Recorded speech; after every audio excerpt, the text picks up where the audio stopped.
Hi, thank you both for joining me today. Let's start with introductions. Could you tell me your name and your role? Hi, my name's Liz. I am a patient service rep at Cooper. All right, and then you, could you tell me your name and role? Hi, my name is Anita. I'm as well as a patient service rep at Cooper. All right, great to both have you here. So today we're discussing how different types of weather and seasonal changes affect a person's health, especially in regions like ours where weather fluctuates a lot.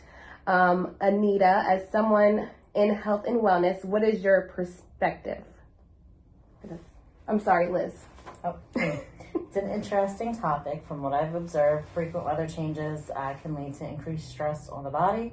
For example, sudden shifts between warm and cold seasons can make people more prone to colds and flu because the body's immune system needs time to adapt. There's also the issue of seasonal allergies, which are more common in areas with varied climates. That's a great point about the immune system. Anita, what about you? Do you think the changing weather impacts health differently at all? Definitely. I've noticed that people often talk about aches and pains, especially during colder months when it rains. My grandma always says her joints hurt more before a storm, and I've read that bariatric pressure changes can cause that. In contrast, in places with consistent weather, I imagine people don't have to deal with consistent adjustments, which might be easier on their bodies. Okay, that's interesting. Joint pain linked to weather changes is a common complaint. Liz, do you think mental health is also affected by seasonal changes? Absolutely. I feel like we all suffer from seasonal affective disorder.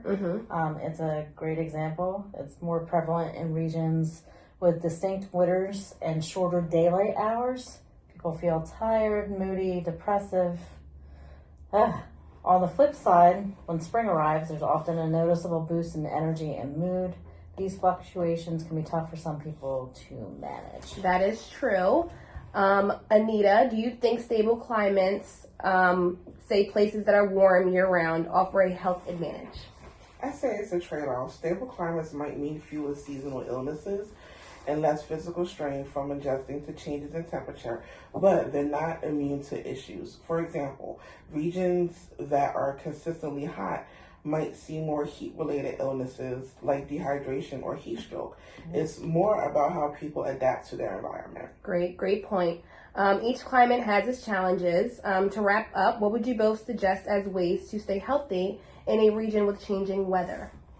I would recommend staying proactive, keep up with vaccinations, dress appropriately for the weather, and focus on strengthening your immune system. And then you, Anita?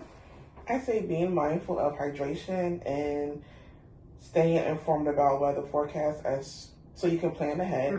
Also, regular checkups can also catch any weather-related illnesses early. All right, fantastic advice.